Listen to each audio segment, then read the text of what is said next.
A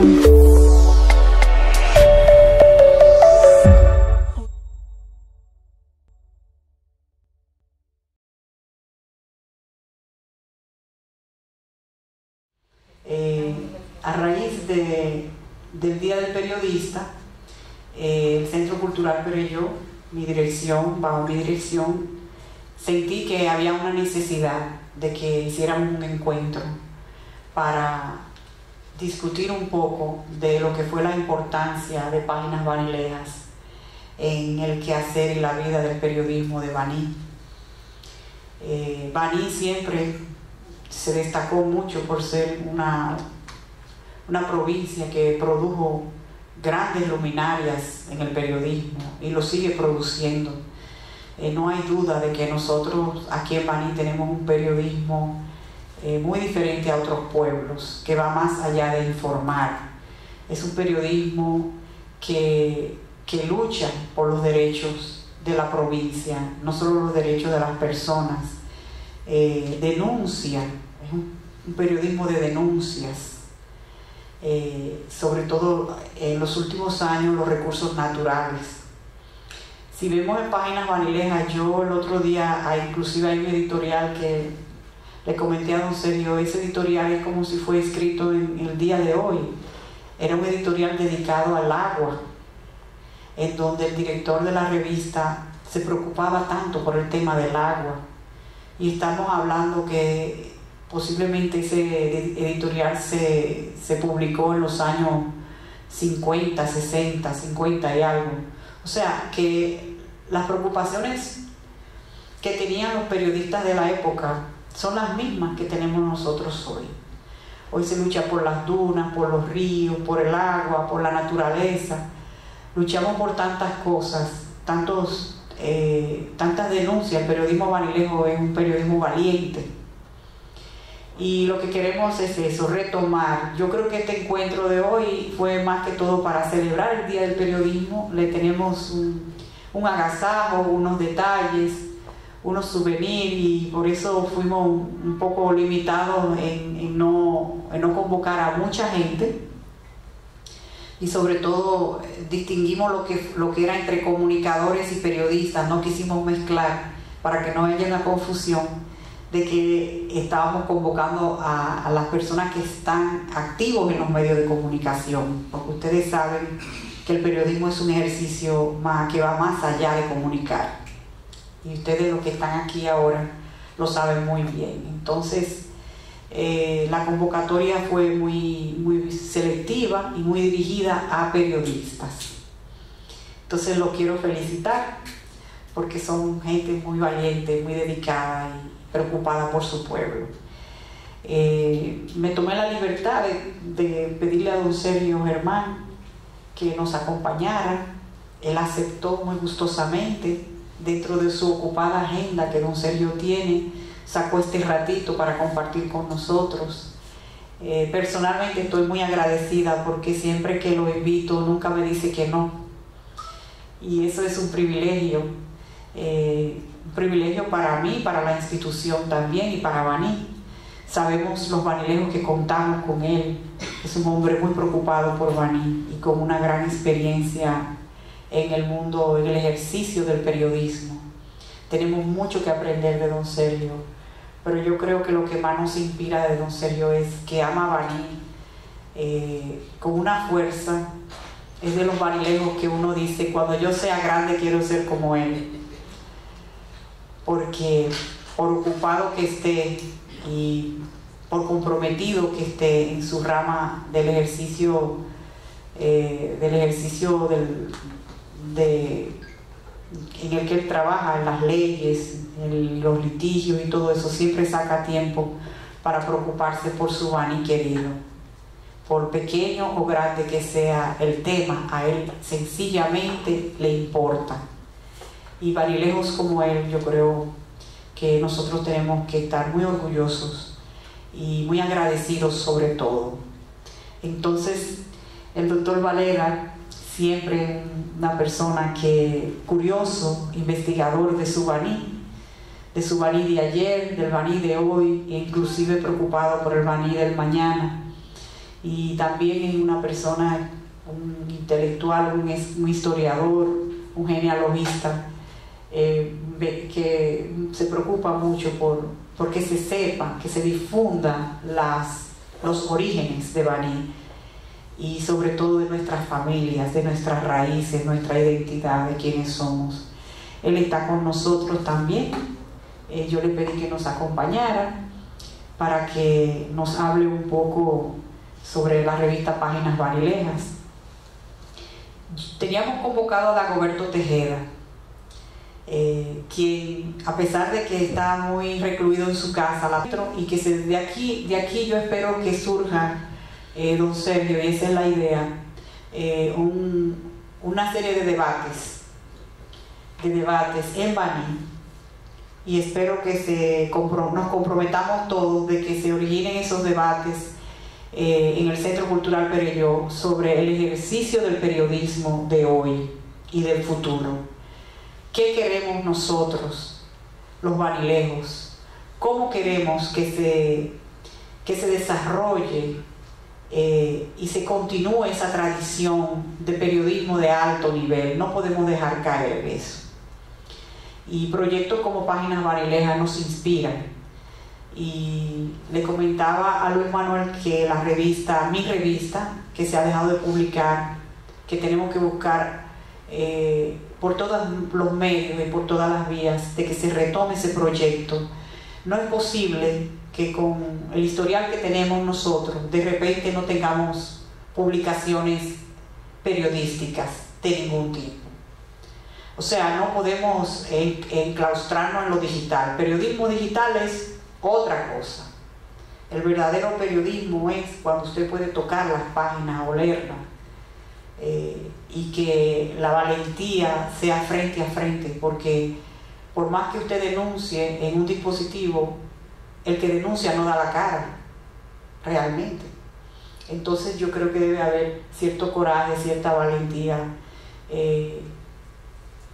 y si se puede decir cierto respeto por el periodismo, y debe existir en Baní una publicación, dígase mensual, trimestral, por lo menos mensual o trimestral, de una revista o de un periódico en donde nosotros podamos denunciar, informar, compartir y, por qué no, deleitarnos con poesía, poemas de los jóvenes que están escribiendo en estos momentos.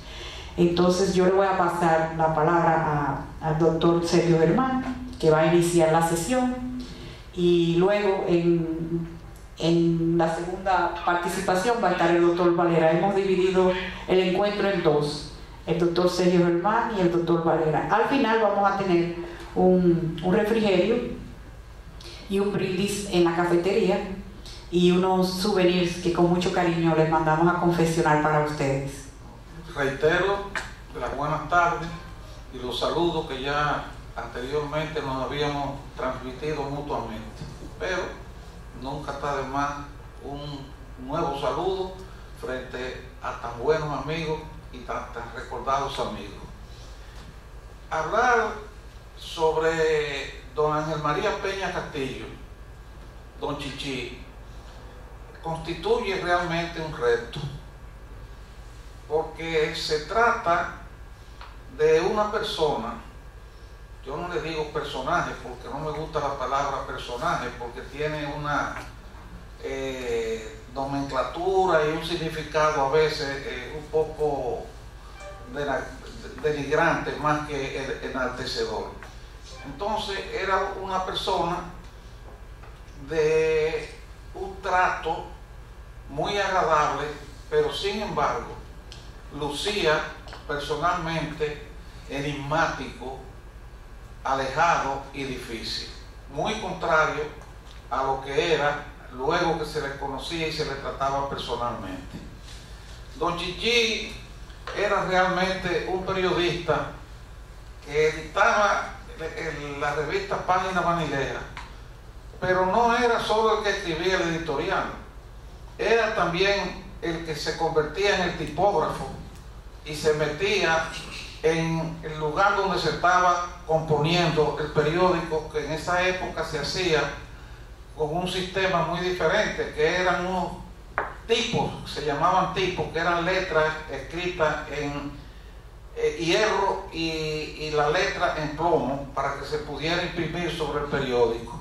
Entonces, para componer un artículo había que estar sacando de una caja donde estaban las distintas letras del alfabeto, la P para ponerla aquí, la E para ponerla ahí mismo y fabricar la palabra.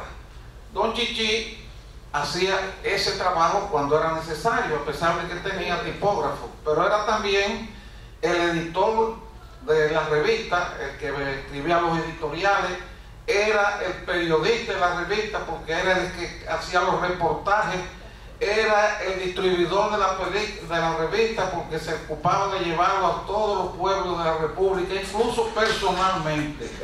En una palabra, era realmente un trabajo de galeotos, de lo que, como se decía en el derecho romano.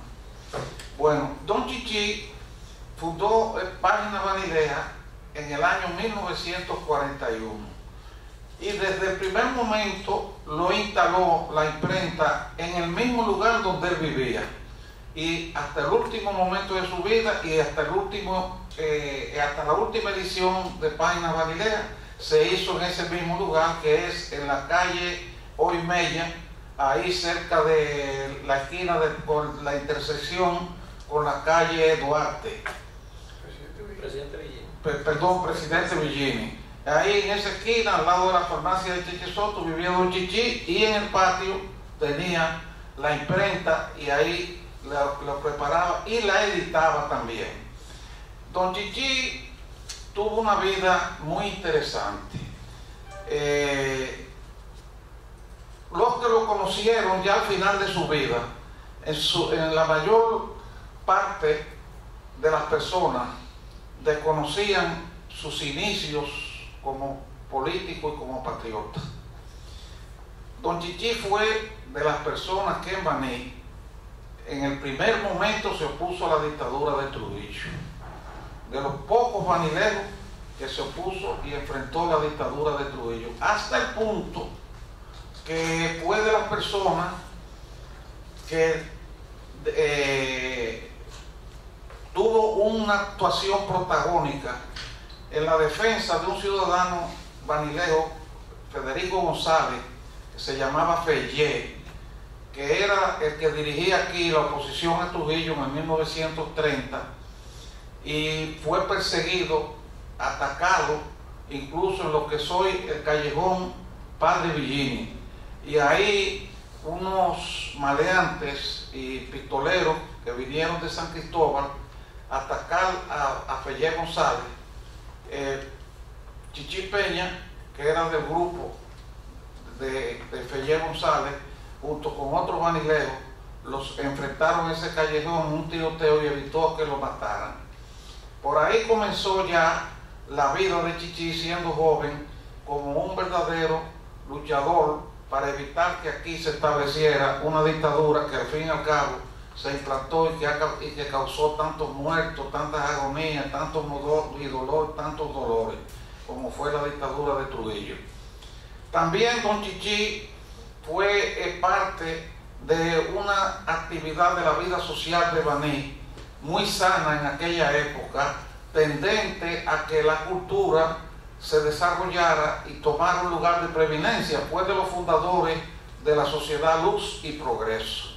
Esa Sociedad Luz y Progreso fue la que fundó y estableció la Biblioteca Padre Villini, la biblioteca que existió en Baní, yo no sé si todavía existe. Sí, existe. Bueno, pues esa biblioteca fue fundada por un grupo de personas, entre los que estaba Don Chichi.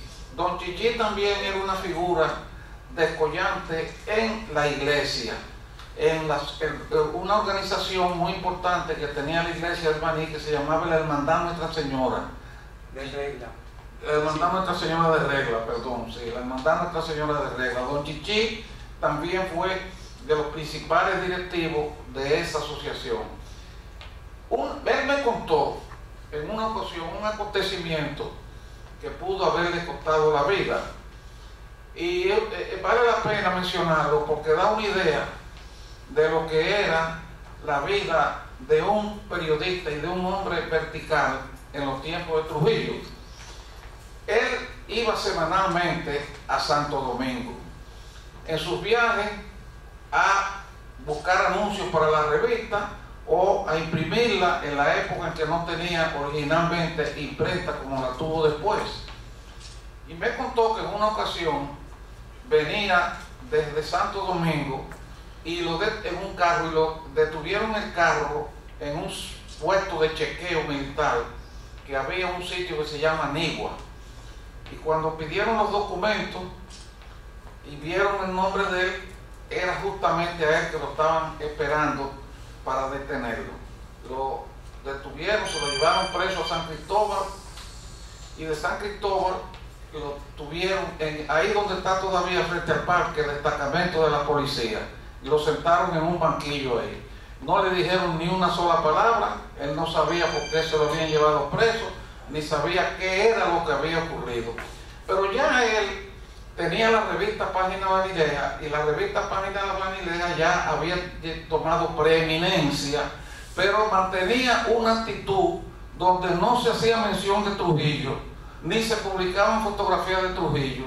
Había una indiferencia frente al régimen de Trujillo, y eso equivalía a que lo calificaran como enemigo de Trujillo. Pues estando ahí, ¿qué ocurrió? Se presentó el dictador y entró al destacamento de la policía. Cuando pasó, miró furtivamente, me cuenta don Chichi que lo miró y avanzó un poco y después se devolvió y preguntó: ¿quién es ese señor? Y entonces el comandante de la policía le dijo: ese es un periodista de Baní de nombre Ángel María Peña Castillo. Trujillo dijo: ¿y por qué lo tienen aquí detenido? El hombre le dice a Trujillo: por instrucciones superiores. Por instrucciones superiores. El único que puede dar instrucciones superiores aquí soy yo. Y yo no he dado ninguna orden para que lo detengan. Venga, usted se va ahora mismo. En mi gobierno no se persiguen periodistas. Y era el mismo que lo había mandado a meter preso. Me contó don Chichi que a partir de ese momento él se dio cuenta que tenía que poner la fotografía de Trujillo en la revista, y que tenía que mencionar a Trujillo porque le podía costar la vida. Pero ese incidente lo tuvo que ver con Trujillo. Don Chichi también tuvo una militancia política de oposición precisamente a Trujillo en el partido de Velázquez, Federico Velázquez, y junto con un grupo de banileos, Pablo Peguero y otras personas, algunos de esos los llegaron a atacar violentamente, como expliqué ahorita, en tiro. Pero, en definitiva, don Chichi siguió con su revista. Se conoce que la revista, mientras tuvo la era de Trujillo, tuvo una actitud conservadora. Cuando Trujillo desapareció, la revista inmediatamente salió Trujillo y la revista completamente se despolitizó, porque aquella tenía una politización obligatoria que la tenían que tener todas las publicaciones. Obligatoriamente le costaba la vida a quien no lo hiciera. Página Banileja, ustedes conocen que fue una revista de una gran variedad, pero una sustentación fundamentalmente cultural. Tenía también un aspecto social muy interesante, ya Manuel lo explicará, y era que hacía conocer los pequeños acontecimientos en la vida cotidiana de las personas de la zona rural, que siempre habían estado excluidos de las publicaciones de periódicos y de revistas, y él se ocupaba de consignar las fechas de los matrimonios, los cumpleaños, etcétera, etcétera, ese tipo de cosas que endulzan la vida de la gente, porque al fin y al cabo la vida no es solo política, no es solo trabajo, no es solo, también necesita un poco de ego personal, aunque sea para saber que a una persona se le está felicitando por su cumpleaños, se le está felicitando por una boda, etcétera, etcétera. Esa revista tuvo ese aspecto. Tuvo el aspecto también de que era la única revista donde se publicaban artículos. Y don Chichi era muy exigente. El primer artículo que yo publiqué Me costó, fue bajo una discusión con don Chichi. Ocurrió lo siguiente. Yo escribí un artículo sobre Dessalines y las luchas sociales en Haití. Voy a llevarle el artículo de don Chichi. Don Chichi siempre cerraba la casa con todas las ventanas al mediodía. Eso era un templo cerrado ahí. No había una puerta abierta, solo con la puerta sale por una... En Baní había unas puertas que tenían una semiventana, una mitad de ventana. Y la gente cuando se tocaba no salía al frente de la puerta, sino abría la ventana de la puerta. Don Chichi abre la ventana de la puerta y me dice, ¿qué usted desea, joven? Yo vengo a traer un artículo.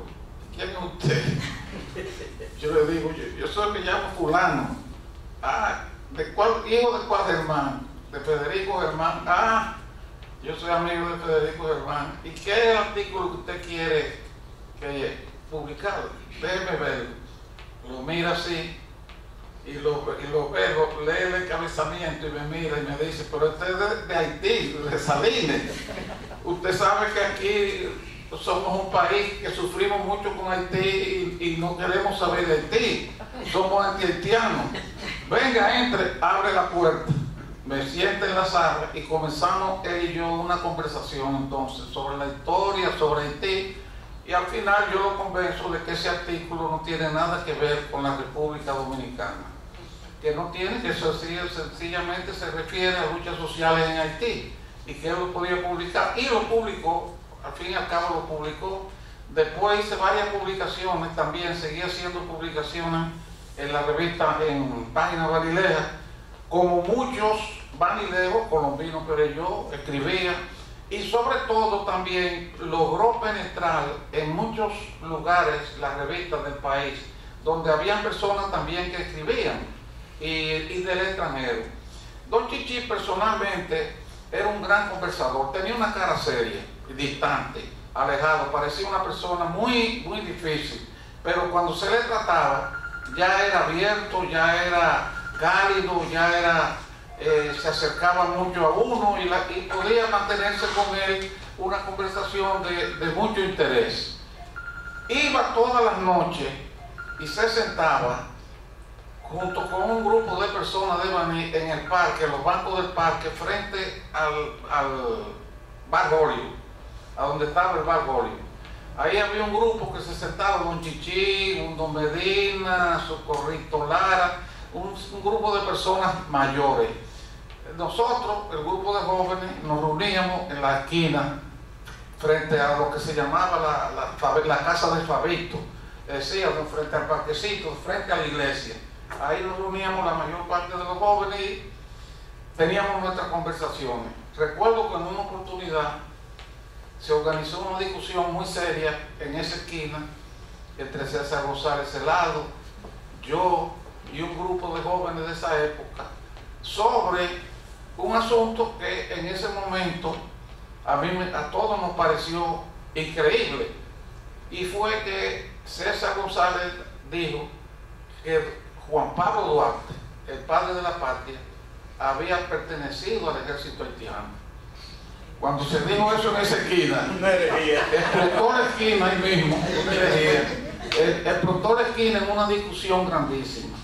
Don Chichi, que estaba sentado frente al parque, para que ustedes vean cómo era él, oyó la discusión, se levantó de allá, vino hacia nosotros, preguntó cuál era la discusión, oyó lo que le dijimos y nos dijo, bueno, César dice que fue Balaguer el que emitió ese criterio. Pues lo mejor que ustedes hacen entonces que averigüen personalmente con Balaguer de dónde él obtuvo ese dato. Ahí mismo decidimos que yo me encargara de ir el otro día a hablar con Balaguer, que fue cuando llegó al país, todavía no había sido presidente de la República, hablar con Balaguer para que dijera de dónde él había extraído su libro y publicado en su libro Cristo de la Libertad, que Duarte había sido parte del ejército haitiano de ocupación, y fui a visitarlo. Recuerdo que ahí me encontré, pude entrar rápidamente porque me encontré con un oficial del ejército que era de Baní y estaba de custodio ahí. Y cuando me vio me preguntó qué tú haces aquí, etcétera, y me pasó inmediatamente. Balaguer me recibió, yo le expliqué y le pregunté que había ido a eso. Primero me hizo una introducción elogiando la discusión y que era bueno que eso se discutiera, que se debatiera. Y me dijo entonces que él lo había extraído del diario de Rosa Duarte, la hermana de Juan Pablo Duarte. Pues lo que hicimos fue buscar el diario de Rosa Duarte y en efecto, una parte del diario de Rosa Duarte decía que Balaguer, que Juan Pablo Duarte había sido cabo Fourier del ejército haitiano. Ahora, cuando Balaguer lo confirmó, también me hizo la siguiente explicación. Me dijo, sí, él fue al ejército haitiano, pero él lo hizo como parte de la estrategia y parte de los preparativos de la sociedad trinitaria para poder organizar la lucha armada contra Haití, porque él lo que fue cabo Fourier, y ahí era que estaba conociendo cuáles eran las actividades y cuáles eran las divisiones y la cantidad de pertrechos y de tropas que tenía el ejército haitiano de la República Dominicana. Participó y eso sirvió para preparar todas las acciones de la emancipación de los dominicanos y la proclamación de la independencia en la República Dominicana. Quiere decir que lo que hizo Juan Pablo Duarte con su participación fue parte de las luchas de reivindicación y de las luchas de la independencia nacional. Pero don Chichi, fíjense que tuvo la perspicacia de inmiscuirse en esa discusión de jóvenes de esa época para ayudarnos a encontrar un camino. Su revista también estuvo siempre abierta para todas las personas jóvenes que quisieran iniciarse escribiendo en las letras, en la poesía sobre todo, y en cualquier aspecto de la cultura local, internacional, general del país, porque la revista era muy abierta y Manuel dará una explicación sobre ese aspecto. Pero personalmente, repito, don Chichi fue un hombre culto, fue un hombre muy reservado, aparentemente poco amigable, pero cuando se le trataba, gran amigo, gran conversador. Fue una persona que mantuvo esa revista desde el 1941 hasta que dejó de publicarla en el 2020.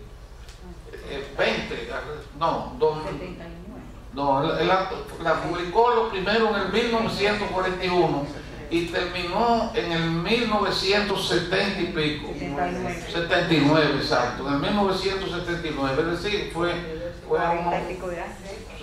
de una labor ininterrumpida, saliendo mes por mes. También él le dio mucha participación a publicaciones relativas a la vida social de la zona rural de Baní, cosa que no se había hecho anteriormente en el periodismo dominicano. Independientemente de esa posición, don Chichi también formó una familia aquí donde tuvo hijos que han sido todos profesionales, intelectuales, particularmente Pascal Peña, el hijo mayor de él, fue un gran intelectual, fue una gran persona, incluso tenía una tendencia a participar en obras dramáticas y llegaron a formar la generación de Pascal, llegó a formar aquí un cuadro de actuaciones dramáticas y de comedia que tuvo mucho éxito y que hizo muchas presentaciones en esa época. Quiere decir que don Chichi fue realmente un prototipo de ciudadano, un prototipo de periodista, un prototipo de luchador por las libertades de la República Dominicana, opuesto a Trujillo, obligado a someterse como la mayor parte de los dominicanos de esa época, y que merece que se le mantenga en nuestro pensamiento como una de las figuras vanidejas más trascendentales de nuestra historia. Bueno, en serio, usted es una biblioteca. Usted es un hombre muy valioso para nosotros los vanilejos. Tenemos mucho que aprender de usted y estamos muy agradecidos de que nos narre esas anécdotas tan conmovedoras realmente de un ilustre vanilejo que ya se nos fue, pero que dejó un legado. Su legado es Páginas Vanilejas. Solo quería decir eso antes de pasarle la palabra al doctor Manuel Valera. Muchísimas gracias, Julia. Muchísimas gracias al doctor Sergio Federico Germán Medrano por esa maravillosa cátedra de vida que nos acaba de conceder. Él es, con esa memoria y esos recuerdos, una biblioteca andante. Que Dios le guarde muchos años, doctor, y le dé mucha salud. El doctor y yo estamos emparentados porque María de la Trinidad Guerrero, su tatarabuela, María Manuela Guerrero, mi tatarabuela, y María de la Altagracia Guerrero, la abuela de don Fabio Herrera, eran del Llano, hija de Manuel Guerrero Báez, y de Juana de Lara Pérez de Calabazas, tía de las Vírgenes de Galindo. Déjenme decirles algo, señores. Miren, la revista Páginas Vanilejas es un faro de luz, es una guía donde hay infinidad y multiplicidad de datos históricos. Yo voy a dar ahora aquí una primicia que obtuve de la revista Páginas Vanilejas. Don Ángel María Peña Castillo, nacido en 1903, fallecido en 1972, era diabético, tenía una gran relación con el entonces director del Archivo General de la Nación de Santo Domingo, que lo era el profesor Félix María Pérez Sánchez, hermano de ese ilustre sacerdote, muy amigo de mi padre y a quien yo conocí, Monseñor Eliseo Pérez Sánchez, el padre Pérez.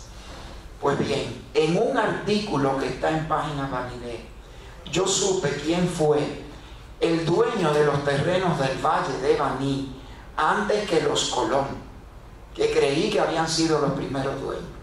Y supe también quién fue que trajo a Nuestra Señora, la Virgen de la Regla, a Santo Domingo, a la isla. Bien, don Félix María Pérez Sánchez habla de que el adelantado Pedro de Heredia se le compartieron sus tierras entre el virreinato de Nueva Granada en la región de Santa Marta por el rey Felipe III, el monarca español, y las tierras del Valle de Baní.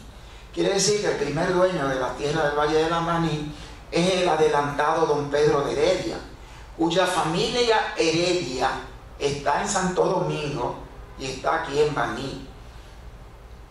Y les voy a decir ahora, después que le dé la segunda primicia. Quien trae a la isla de Santo Domingo, señores, Nuestra Señora la Virgen de la Regla, es el conde de Regla. Él trajo dos vírgenes, una que dejó en el poblado de Regla, en Cuba, dividido de la ciudad de San Cristóbal de La Habana, capital de Cuba, por el río Manzanares, y otra que llega a Santo Domingo, y es desde el año 1610, quizás antes, pero tenemos documentos a partir de 1610, la patrona del Valle de Baní. Ahora le voy a hablar de los Heredia y de que están en Baní. Increíblemente, doctor, Baní sigue siendo una sola familia. Baní es una maravilla. Yo vivo enamorado de mi Baní. Por mi casa pasaba un señor, debo decirlo, sumamente oscuro, pero con los ojos tan azules como el príncipe de Inglaterra. Le digo un día, don Tepo, con todo el respeto que me merece su persona, ¿de dónde vienen esos ojos tan azules? Me dice, de los Heredia de José María Heredia, el cantor del Niágara. Yo soy de esos mismos Heredia. Él es el abuelo de don Papo, el músico. Entonces, ¿qué resulta? Yo me pongo a indagar. Y el alférez don Manuel de Heredia Pimentel, sepultado en la catedral primada de América, después de enviudar, tuvo un segundo matrimonio con un hijo que se llamó Nicolás, que se casó en la ermita de San Gregorio en Enigua 15 de julio de 1786. Pues bien, ese Nicolás, que viene de esa Heredia sepultado en la Catedral Primada de América, es el tatarabuelo de Don Tepo. Fíjense a ver cómo Baní es una sola familia. Es increíble. Y esos datos que yo estoy diciendo de los Heredia vienen en el libro Mi Pueblo Abajo. Es decir, esto es increíble. Miren, las cosas que don Ángel María Peña y Castillo publicó en la revista Páginas Vanilegas, las cosas que tuvo que investigar y lo que acertadamente el doctor Sergio Germán Medrano dice, de que publicaba cosas de las comunidades rurales, que al fin y al cabo fueron las que nutrieron sanguíneamente la historiografía y la genealogía de Baní, son maravillosas. Ahí he encontrado yo datos increíbles de cosas que quizás si él no publica se hubiesen perdido. Señores, por eso es que hay que escribir. Yo le invito a que escriban, porque lo que se escribe no se pierde. A mí me obsequió don César González Celado un cuaderno escrito por Santiago Inchaustegui, hermano de Joaquín Inchaustegui Andújar, el autor de Reseña Histórica de Baní. Y hay infinidad, multiplicidad de datos que yo he conseguido de cosas de Baní, que yo me he quedado sorprendido.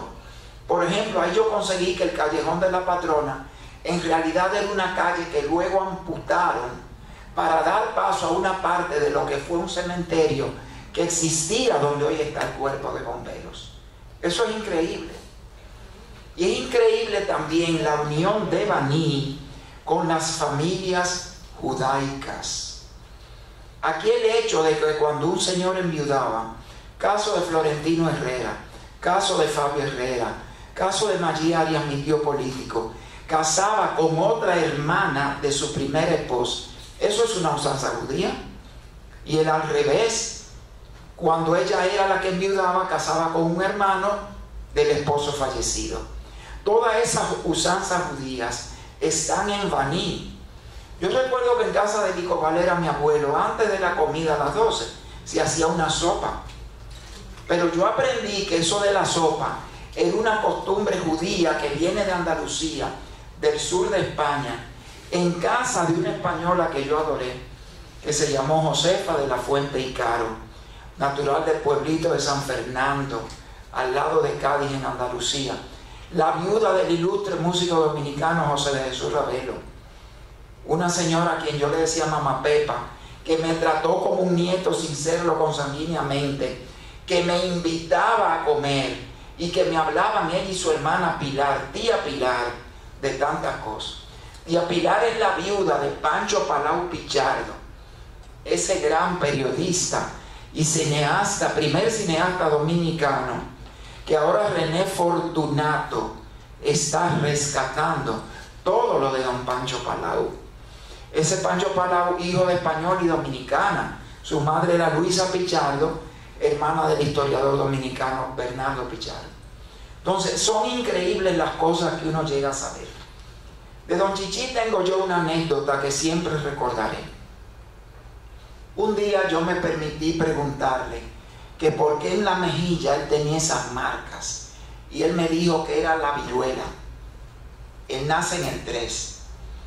La última epidemia de viruela fue en 1918 en Baní y en gran parte del mundo. Entonces me dijo, a mí me salvó Leoncio Valera, mi padrino, hermano de tu abuelo. Y me dijo, Leoncio Valera, sin ser médico, tenía grandes conocimientos médicos. Del tallo del plátano y de la parte de abajo de esa cosa que echa el racimo en la punta, la cepa, él hacía un té, la manzana, así es como se llama, él hacía un té y me lo daba. Y a los enfermos de viruelas, él nos acostaba en la cama, pero encima de hojas de plátano, porque si nos acostaba en tela, en sábana, se nos pegaba, nos salían pústulas en todas partes del cuerpo.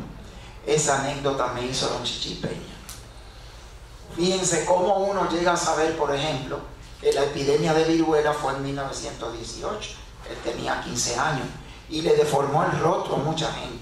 Él no quedó deformado, pero hubo gente que quedó muy deformada, como Florencito Gio, el papá de tía Lela, que fue maestra y hermano de mi abuela. Tío Florencito quedó con la cara muy marcada por esa viruela. Volviendo a Páginas Vanilejas, eso es un tesoro. Eso no tiene parangón. Y Julia, muchas gracias por preocuparte, por adentrar eso dentro de la UNESCO, para que eso sea uno de los tesoros inmateriales de la humanidad. Porque, óigame, en aquella época que no hay las facilidades de hoy día, para el periodismo y para muchísimas profesiones más, una persona ponerse a eso, oiga, eso es tener mucho amor por el terruño. Ahí se define de cuerpo entero Ángel María Peña Castillo, el hijo de doña Fidola, doña Fidelina Castillo, descendiente directa del capitán Bartolomé del Castillo. Muchas gracias. Páginas Vanilejas está digitalizado completamente, más de 300.000 páginas, y están disponibles en 3 computadoras que tenemos. Ya vamos a relanzar la mediateca. La pandemia pues nos ha mantenido cerrados, pero también ha ocurrido algo que con todo esto de la digitalización, modernización del sistema educativo y con lo de República Digital, que el chico, por más pequeño que sea, el Ministerio de Educación le otorga una computadora, pues ya los chicos no vienen aquí, no están interesados en venir a la mediateca porque ya tienen una computadora en su casa. Entonces, tenemos un gran reto en el Centro Cultural Perelló. El reto ahora es, ¿qué vamos a hacer con la mediateca? Y ya definitivamente el compromiso es relanzar la mediateca dirigida a investigadores, a jóvenes de universidades, a jóvenes de bachillerato que necesitan investigar. Y yo creo que tenemos un gran compromiso el Centro Cultural Perelló, pero no solo el Centro Cultural Perelló, todos los intelectuales vanilejos, todos los intelectuales del sur, todos los periodistas que deben aprender a investigar para que su periodismo sea más sólido. No solo informar, sino investigar. Vamos a lanzar todo un programa, un proyecto en donde vamos a invitar a que se apoye la investigación. Ahí yo voy a necesitar a don Sergio, voy a necesitar, claro, del doctor Valera, que hemos hablado mucho de eso, que los vanilejos tenemos todavía nuestra historia en pañales, la tenemos llena de telarañas, porque no nos sentamos a trabajar y a investigar. Los documentos están, pero a nadie le interesa. Entonces, un poco la mediateca Héctor Colombino Perelló, que dicho sea de paso, el centenario de Héctor Colombino Perelló es ya, y eso lo vamos a hablar allá en la recepción, donde Natacha Félix Franco, discípula de don Héctor Colombino Perelló, y el Centro Cultural Perelló, sobre todo la mediateca, vamos a trabajar una semana de celebración enfocados en el centenario de don Héctor Colombino Perelló, en octubre de este año, ¿sí? Los centenarios sirven para algo, no para decirnos que nos estamos poniendo viejos, sino para decirnos que qué le vamos a dejar los viejos a los jóvenes. Yo creo que los centenarios sirven para eso. Vamos a trabajar a don Héctor Colombino Perelló en un programa sencillo donde todos van a ser parte. Y la mediateca, volviendo a Páginas Vanilejas, nosotros publicamos todos los editoriales de Páginas Vanilejas en un tomo. Yo quiero saber quiénes no lo tienen para obsequiárselo hoy. No lo tienen, ok, pues vamos a facilitárselo. Y tenemos ya casi listo 2 tomos más. Un tomo que es Hurgando la Historia, era la columna de historia, una columna histórica de Páginas Vanilejas. Vamos a recoger todos los artículos publicados en la columna Hurgando la Historia. Ese proyecto estaba casi listo cuando inició la pandemia. Tuvimos que ponerlo ahí, en una gaveta, en una carpeta, no de documentos olvidados, sino de documentos pendientes. Y la otra columna es Gotas de Tinta. Gotas de Tinta es la columna literaria. Eso es una joya. Y digo una joya porque ustedes no tienen idea de los escritores hoy famosos y ya fallecidos que se iniciaron en esa columna con sus primeros poemas. Ahí, uno para mencionar, por ejemplo, el doctor Joaquín Balaguer. El doctor Joaquín Balaguer publicó muchos de sus primeros poemas y escritos en Gotas de Tinta, García Godoy, y la belleza de Ángel María Peña Castillo era que tenía una facilidad de tener contacto con intelectuales latinoamericanos, y uno dice, ¿cómo en esa época, si no había internet, no existían estos aparatos, cómo ese hombre lograba mantener correspondencia perpetuamente fluida con tantos intelectuales? Y todos esos intelectuales latinoamericanos publicaban en su columna Gotas de Tinta. Y eso fue al final, ustedes no se imaginan lo que hubo que luchar y pelear para demostrarle a la UNESCO el valor que tenía ese proyecto, digamos, Páginas Vanilejas. Porque no es que publicaban, es que en esa época era muy difícil la comunicación y todo era por barco. Y no solo eso, la revista, él tenía corresponsalía en casi todos los países latinoamericanos. Él los enviaba por barco, esas revistas llegaban a esos países y en esos países se distribuían las revistas. Pero no solo eso, él no las regalaba, eran por suscripción. Entonces, oye, ¿quién era este hombre que en esa época podía hacer eso? Entonces, hoy en día nosotros no tenemos el coraje, ni siquiera de publicar, no de vendernos, ni siquiera de publicar. Pero tampoco tenemos el coraje de tener correspondencia casi que con nadie, porque esto está acabando con la humanidad. Entonces, lo que yo quiero con Páginas Vanilejas es que nos sirva de inspiración a nosotros los vanilejos, estemos orgullosos de un proyecto de esa magnitud y que bebamos de la fuente de la sabiduría que están en esas páginas y que nos inspiren a nosotros a reinventarnos, a replantearnos realmente qué es lo que estamos haciendo y a tener el coraje de, si no hacer proyectos como ese, pero por lo menos parecido. Y yo creo que nos vamos a sentir mejor. Entonces la mediateca pronto la vamos a relanzar, más ya enfocada y dirigida a ser utilizada por investigadores jóvenes de universidades, universitarios, bachilleratos. Yo creo que en los bachilleratos ya para un joven graduarse de bachillerato deben de exigirle un mínimo de tesis monográfica, aunque sea de 10 páginas, para que ellos investiguen sobre sus raíces, sus provincias, sobre el llano, sobre cómo surge un pueblo, la historia de Boca Canasta, que son historias lindas, románticas, de nuestros personajes, o sea, personajes vivos también. Tenemos mucha gente valiosa viva, que los jóvenes no saben quiénes son. Don Sergio Germán, por ejemplo, Miguel Franjul, qué sé yo, hay muchísimos, Alicia Baroni, hay muchísimos personajes vanilejos vivos que yo pienso que debieran, tesis sencilla de 10, 15 páginas, yo estaría dispuesta a ayudarlos a investigar. Entonces, fomentar la investigación. Yo creo que la mediateca Héctor Colombino Perelló se va a relanzar en la semana del centenario de don Héctor. Y además estamos abiertos a todas las ideas que ustedes puedan aportar. Una de las cosas que Natacha y yo hemos pensado, y Marín Díaz Melo también, Mercedes Rodríguez, la diputada, porque según entiendo, Freddy Aguaviva, lo que parece ser es que tiene muchos de los documentos que pertenecieron, inéditos, que pertenecieron a don Héctor, y estamos tratando de ver si él cede esos derechos, o aunque él mantenga los derechos, pero por lo menos que se publiquen algunos trabajos de don Héctor que están inéditos. Yo creo que es un compromiso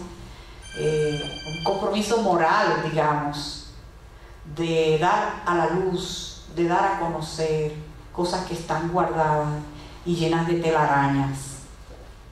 Yo quiero aprovechar esta reunión para llamar la atención sobre un aspecto que creo que es de suma importancia. Baní, a través del tiempo, siempre ha tenido publicaciones locales. Han dejado de aparecer por un tiempo, pero siempre han vuelto a aparecer. Y esas publicaciones locales han sido una fuente no solo de conocimiento de la historia y de los acontecimientos de la vida cotidiana o de la historia de Baní, sino también un lugar donde se han fomentado personas que han escrito y que han cultivado la escritura como forma de publicar obras y de generar libros que han tenido mucha importancia para Baní. Puedo citar a título de ejemplo, por ejemplo, el caso de Colombino Perelló. Colombino Perelló vivió en Baní, escribió en el Eco del Valle durante un tiempo, luego se fue a Santo Domingo y por muchísimas razones dejó totalmente de publicar y de escribir y se separó de la cultura. Resulta que un día en la imprenta que tenía la familia Herrera, donde se componía el periódico El Eco del Valle, igual que la página Banileja, con un tipo, letrica, yo vi en unas cajas unos libros y me puse a mirar qué era y encuentro un libro de Colombino Perelló que se llama Cuentos de Sol y de Sombra. Lo veo y digo, pero estos son cuentos magistrales, esto tiene que conocerse y publicarse, y lo comencé a publicar. Yo enviaba el periódico Santo Domingo a toda una cantidad inmensa de banilejos, y entre esos banilejos que recibían el periódico estaba Colombino Perelló. Lo leyó y un día se me presentó un domingo con Aurelio Guerrero en mi casa a decirme que estaba viendo cómo se estaban publicando sus cuentos de sol y de sombra y que él tenía interés en volver a escribir, y comenzó a mandar artículos a Ecos del Valle que le dieron para publicar otro libro y que lo trajeron de nuevo a Baní. Ese fue Colombino Perelló. Miguel Franjul, que soy el director del Listín Diario, comenzó escribiendo poesía en el Eco del Valle, y ahí está Miguel en el Listín Diario.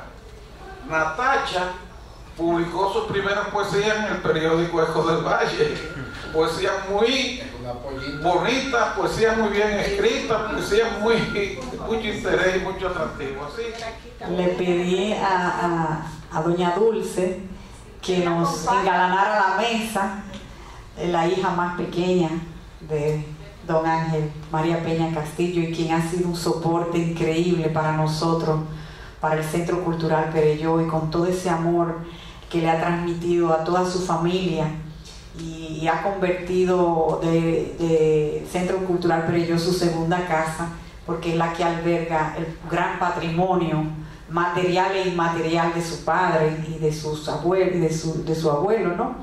Aquí nos acompañan, Pascal, yo creo que debiera acompañarnos. Ya es una petición de doña Dulce. Pascal Peña es hijo de don Pascal, ¿verdad? Sí. De Pascal, el hijo, uno de los hijos, el hijo mayor de don Ángel María Peña Castillo.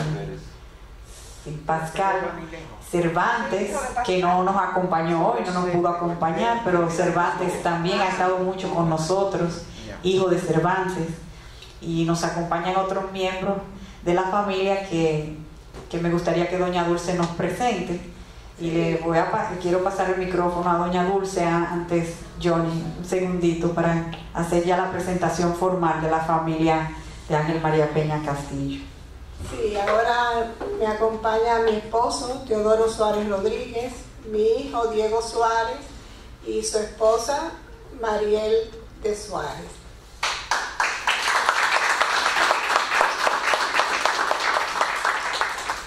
Bueno, nosotros llegamos un poco tarde por una confusión del horario y realmente no sé cómo anda la disertación.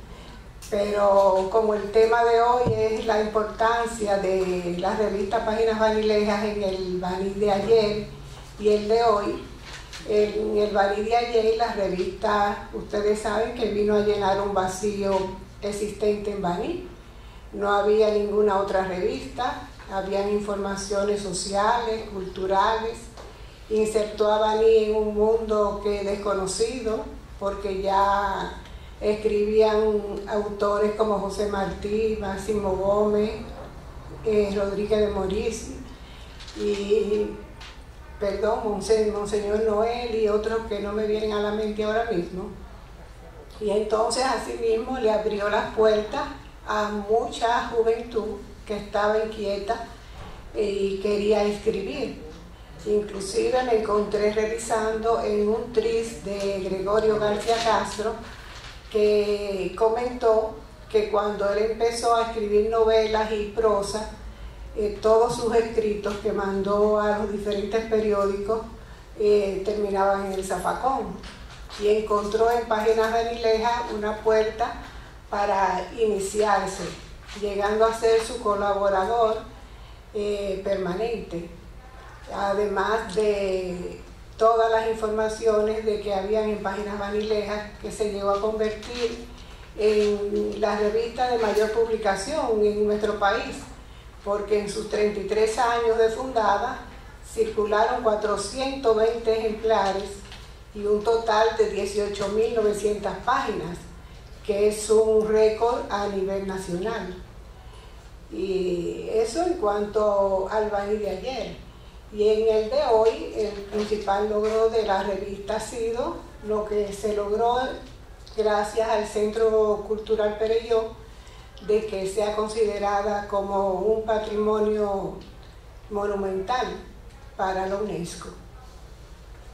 Ya Baní cuenta con una memoria histórica y una antología de lo que fue el Baní de aquella época, y con eso se reflejó también cómo era la ciudad y las distintas provincias de la República, porque eran las costumbres y más o menos parecidas. No sé si tú tienes algo más. No, yo lo único que voy a decir es que obviamente le agradecemos en nombre de la familia, pero tía decía algo hace un momento, que gracias al centro, yo creo que es justo decir que gracias al centro y gracias a tía, que desde hace mucho tiempo ha llevado esto en los hombros, y es la que mantiene a nosotros. Ella se ríe, pero es cierto, y yo creo que es bien justo hacerlo, reconocerle eso. Es la que hace que yo esté aquí, que Tío esté aquí, que Diego esté aquí, que Mariel esté aquí, que estemos aquí todos, no dejando atrás solamente y dándole tal vez ese, por supuesto, tiene un valor documental, pero para nosotros, y yo creo que es lo más importante, y gracias a ti se le ha dado un valor familiar, un valor que nos lleva y que nos une y nos mantiene pegados. Eso es lo único que quería decir.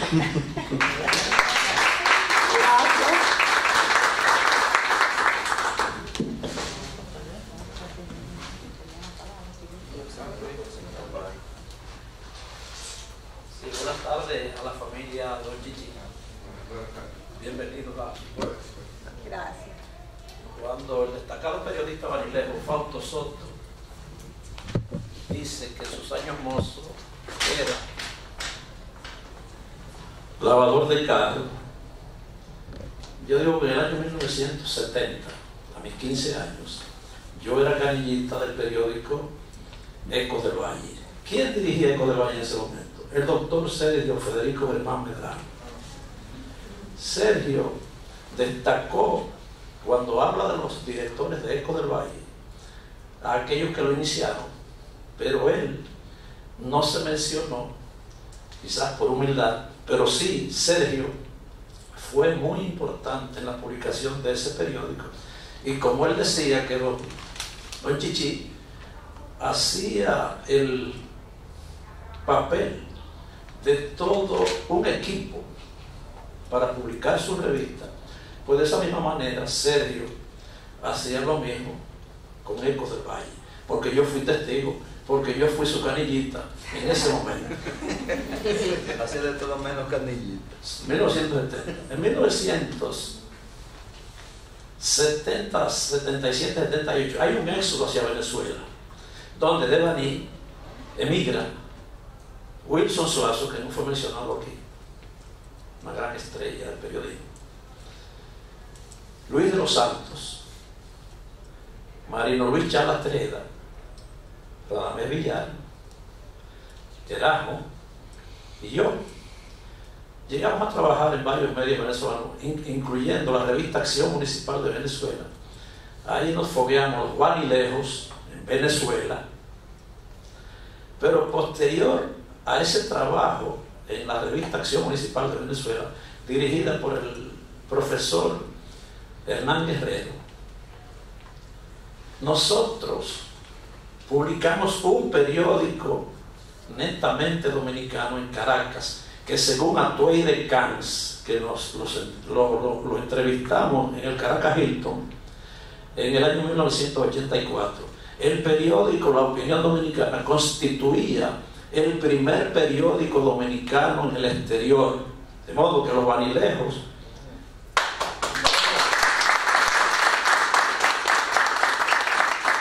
tenemos la gloria de haber fundado ese periódico, La Opinión Dominicana, encabezado por Wilson Suazo, en Caracas.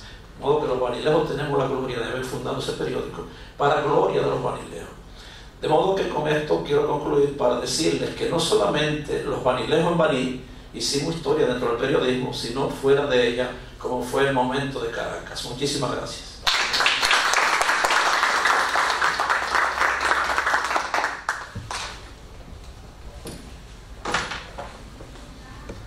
Buenas tardes, Ana Bellis Reyes. En la conversatorio hace unos momentos hablaron de la circulación de páginas vanilejas fuera del país. Me gustaría, ya que la familia está aquí, si podrían darnos una pincelada de en cuáles países circuló páginas vanilejas.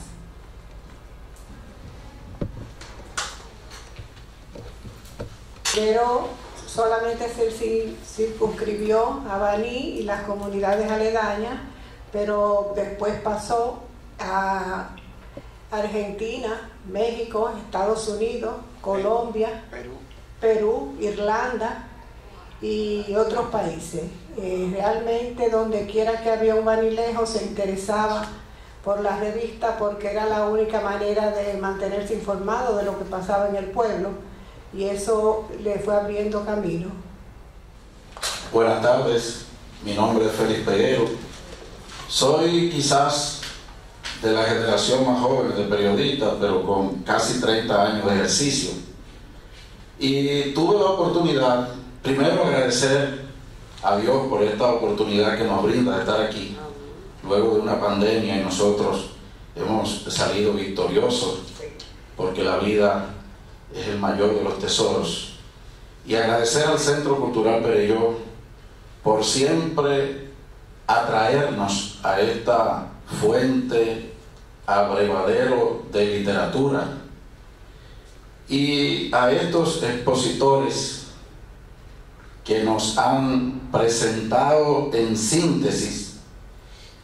Bueno, yo diría que nos han remontado a la época misma de Páginas Vanilejas. Ya conocemos a don Chichi con esa descripción brillante de don Sergio Germán Medrano, y a Páginas Vanilejas por sus grandes aportes a través de el doctor Manuel Valera.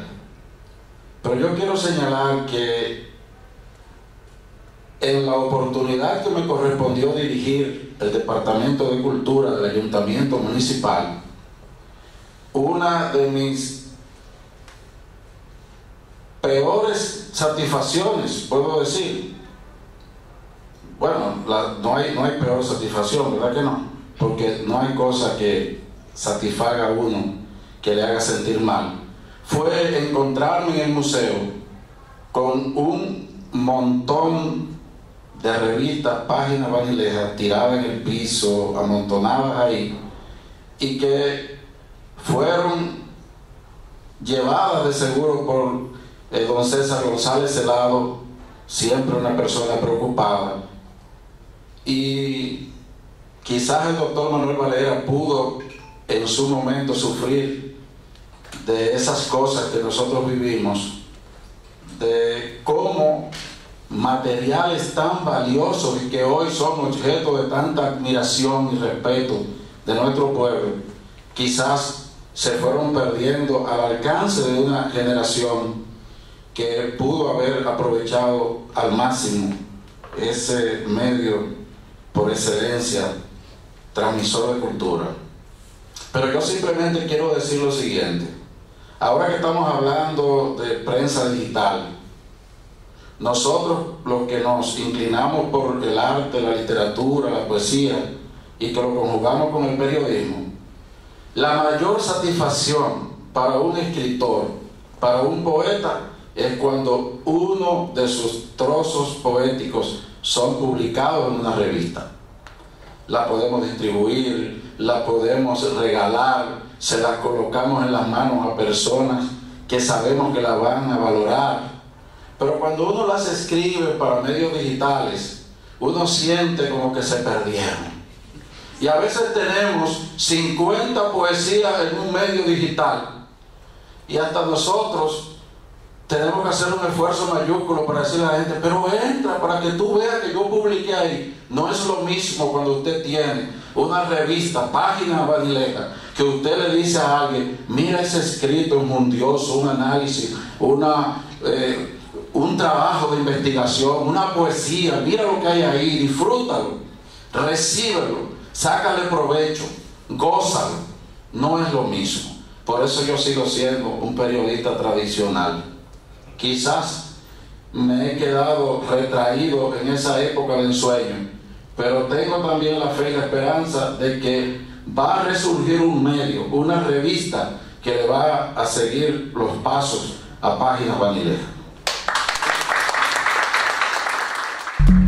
Audio Jungle.